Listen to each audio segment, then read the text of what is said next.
Halo, Assalamualaikum warahmatullahi wabarakatuh. Selamat datang di channelnya baibunda.id.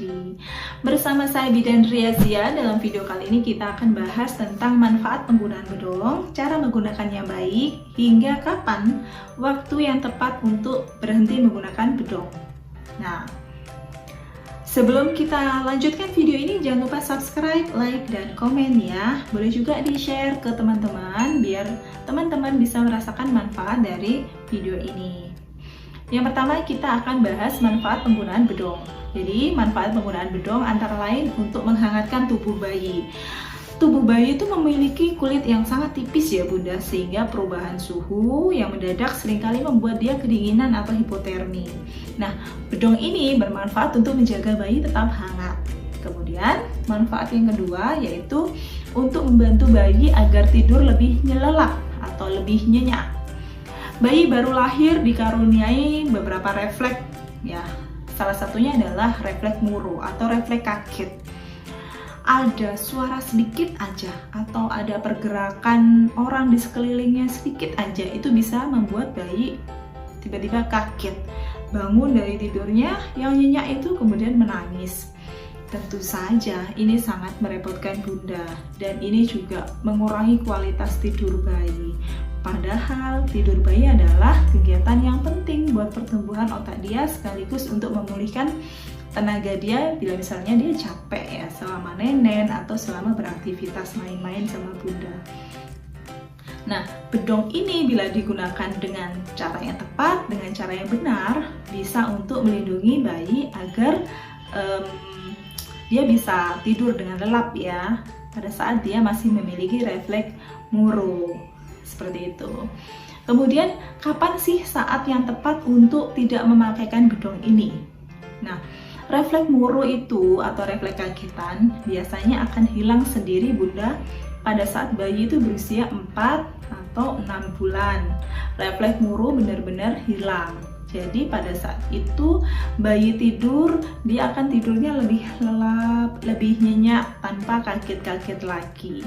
Ini adalah saat yang tepat untuk melepas bedong atau tidak lagi menggunakan bedong ya. Nah, pada saat dia itu refleks murunya sudah turun, pemakaian bedong ya, justru ini kalau misalnya dia sudah bisa ngobrak-ngabrik ya bedongnya sendiri, ini juga akan membahayakan pernafasan bayi pada saat dia tidur. Jadi kalau dia sudah bisa membongkar bedongnya sendiri ya, pada saat dia tidur tuh tingkahnya banyak hingga kain bedongnya bisa saja menutupi hidung, menutupi pernafasan bayi. Ini berbahaya. Jadi sebaiknya pemakaian bedong dihentikan pada saat seperti itu. Kemudian kapan hari itu ada pertanyaan gini loh dari seorang bunda, Bu Bidan, bener nggak sih pemakaian bedong itu bisa membuat kaki bayi saya jadi lurus gitu ya? Itu hanyalah mitos Bunda. Jadi selagi bayi Anda tidak memiliki penyakit atau kelainan tulang pada saat dia lahir ya, insya Allah itu tulang bayi tidak akan lurus, tidak akan bengkok. Dia akan tumbuh lurus dengan sempurna gitu, meskipun tanpa penggunaan bedong. Justru penggunaan bedong yang terlalu rapat bisa saja mempengaruhi tulang-tulang di sekitar panggulnya sehingga pertumbuhannya nanti bisa terhambat. Nah, sekarang kita belajar ya cara menggunakan bedong yang benar. Simak video berikut ini. Halo, sekarang cara menggunakan bedongnya ya. Sebelumnya kita siapkan dulu kain bedong yang lembut dan nyaman buat bayi biar kulitnya tetap terlindungi, nggak mengalami iritasi karena penggunaan bedong yang kasar. Kemudian biasanya bedong itu kan bentuknya segi 4 ya Bunda. Ini kita lipat dulu menjadi segitiga. Usahakan melipat segitiganya tidak benar-benar simetris. Jadi ada bagian yang memang dibuat lebih lebar, bagian yang lain dibuat lebih sempit.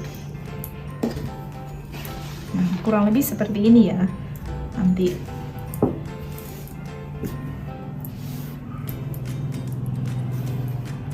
pada saat membedong bayi, usahakan tempatnya rata. Jadi kita mudah untuk membungkus bayi dengan cara yang benar atau yang rapi. Bayi diletakkan seperti ini, jadi kepalanya tidak menggunakan bedong ya. Kemudian satu sisi ditutupkan ke tubuh bayi. Bila masih ada sisanya, silahkan diselipkan di bawah punggungnya. Kemudian tangan yang lain diluruskan dan ditutupin dengan sisi bedong yang lain. Nah, kemudian dilipat seperti ini. Nah, sebenarnya seperti ini udah mudah, Bun. Jadi bagian bawahnya bisa langsung dilipat, kemudian ditali seperti ini. Pada prinsipnya tidak perlu terlalu rapat ya, agar bayi masih bisa menggerakkan kaki atau tangannya bila dia ingin menggerakkan kaki atau tangan. Seperti itu, semoga bermanfaat.